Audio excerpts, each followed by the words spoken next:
Hey everybody, my name is Jo and I love to read. Today I'm going to be doing a book unhaul. I'm calling it my winter unhaul so I can be a bit open as to when I post it. But as you can see, there's a bit of chaos going on behind me with my shelves. I'm just reorganizing everything at the moment. I normally organize my shelves by alphabetical by author's last name, but I really wanted to organize them by genre and then paying a little bit of attention to what is normally in the frame. This backdrop of me sitting here in this chair is not going to be forever. I am, as soon as we can unload some of the stuff out of the rest of this room and we can get this chair out of the way, I want to go back to being directly in front of the bookshelf so you don't have the chaotic printer here. And I'm not super, even though this couch is soft, I'm not super keen about it having its like headrest in the way. With that coming into effect, eventually, I wanted to have some different books displaying in the shop that normally is. Therefore, I have rearranged things. I'm a little bit nervous about it because I get everything all sorted, and then if there's a new book that I want to shelf, I kind of have a bit of a conniption about where it's going to go.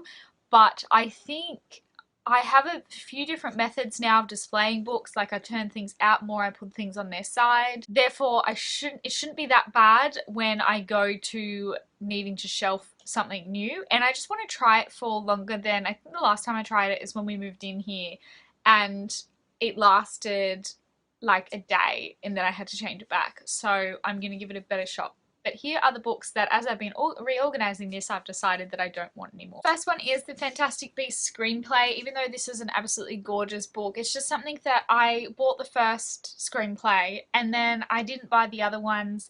I haven't even seen The Secrets of Dumbledore. I do want to see it because I want to work out the cliffhanger at the end of the previous one about the Dumbledores. I want to see what the result of that is, but I didn't even go to see it in the movies. As much as I still love Harry Potter, the Fantastic Beasts franchise is interesting to me, but not something that I need to necessarily collect everything. And especially because it is just a screenplay book itself. It's not an actual proper book. So, and this wasn't really going to fit anywhere with my Harry Potter shelf. That's up there. It's like Harry Potter slash unread stuff. I'm going to plan on doing a bookshelf tour as well once I've sorted this out and have time to dedicate to doing that. And this didn't have a place, so I decided to unhaul it. Got the Locke and Key graphic novel. I purchased this one October last year because I wanted to do a Halloween vlog reading it. I've watched the TV series. The art style isn't super interesting to me, and I've just decided that I'm happy with having watched the Locke and Key TV series. I don't really feel the need to get more information through the graphic novels. The next two books are in the Bloodline series by Richelle Mead, which is a spin-off from the Vampire Academy series. Nothing wrong with these books themselves, it's just that my mum already has a complete set of them. Somehow we both ended up with these two in multiple copies. Mum has, I have the VA, the Vampire Academy series here. I must have read them last. Mum has the Bloodline series because she's got to read them still. There's no reason that we need to keep double ups of these between ourselves, especially because the series is so big. The next one is Ink by Amanda Sun. I've held on to this book for a long time now. Let me see if I've got written. Yeah, 2016 is when I read that. Gosh, that's, oh my god, 6 years ago. Holy crap, that's a long time. I haven't bought the sequel, granted. I only finished my TBR last year, and I don't own the sequel. The main character's thoughts and feelings in her head were really, really difficult to read. Even 6 years ago, it was still shitting me as like a YA. So I kept onto it because I ended up finishing it. It features mythical beings called paper gods. So when this, I think it's him that draws, or she is, somehow the main character gets with this guy and these drawings come to life. It's called the Paper God series, and I thought that was really cool, but it just wasn't executed well, and I've held on to it for a long time. But when I think about, because I wanted to continue the series, but when I think about all the other books that I want to read, this sequel doesn't even come close to that I'm going to prioritize anytime soon, and then it's just going to keep going down the line and down the line. So then I've got the California Diaries series. This one, just looking at the rest of it here as well, should really be like the unhaul of my teenage favorites or something, or not teenage favorites, but just books that I've held on to throughout my teen years that I always wanted to continue the series, but as I've grown up I've never prioritized them and there's more things that I want to read. This is basically the same for this. I don't quite know when I discovered it. I think maybe early teens. Yeah, there's 2009 in there. I was 14, I think. But for whatever reason, I never bought past the second book. I never prioritized it. So there's no reason for me to keep them. Then I've got this one, Falling to Ash by Karen Mahoney. Even though this is a Moth novel, this is actually vampire stories. I kept this because it was actually an interesting take on the vampire genre, and I would have read the second book, but it's only available in ebook, which at that time it was a big catastrophe because I wanted to own a paperback or hardback copy of every book that I owned. Now I'm reading a bit more an ebook for a time. It's not that much of a bad thing, even though I do prefer to have them to shelf if I really enjoyed them.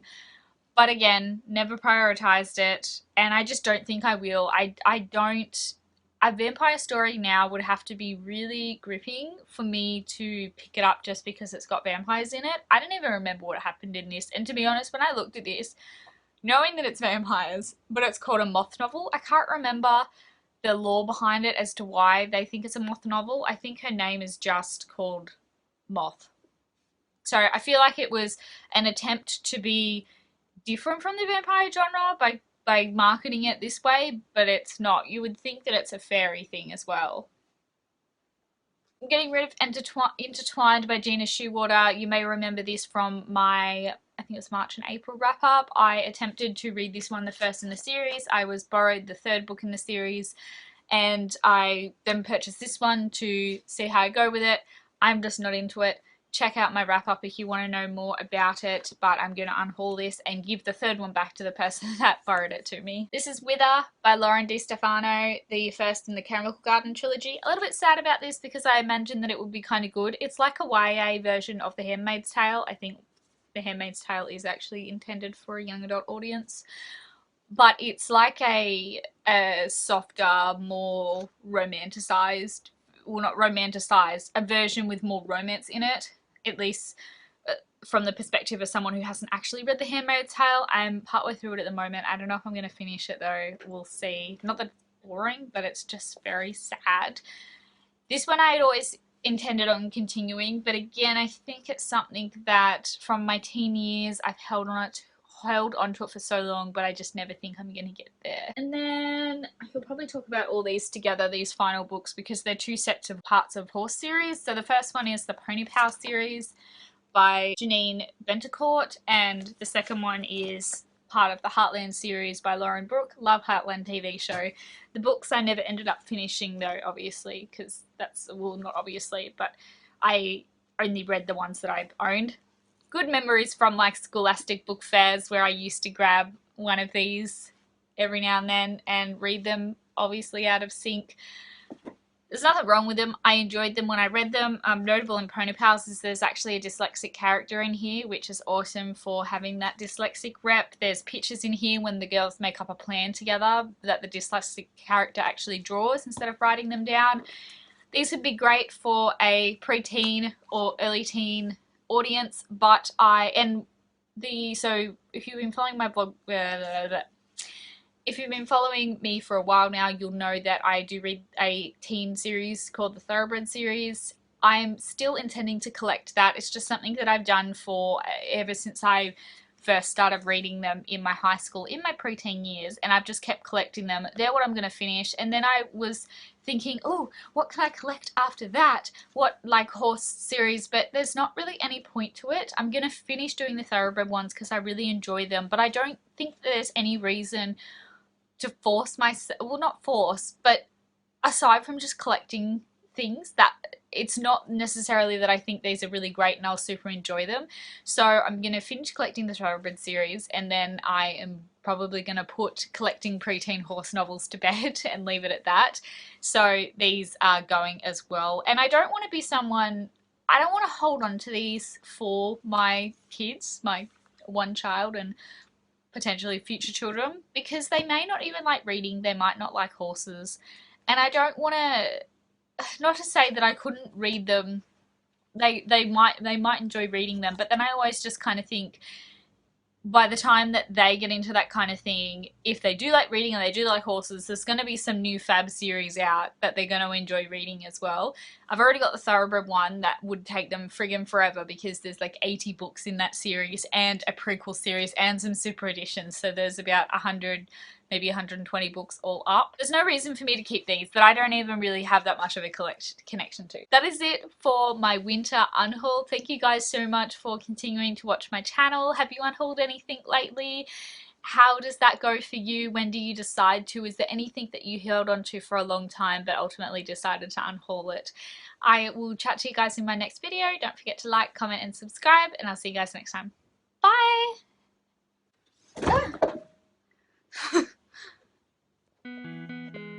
Look at them all on the floor.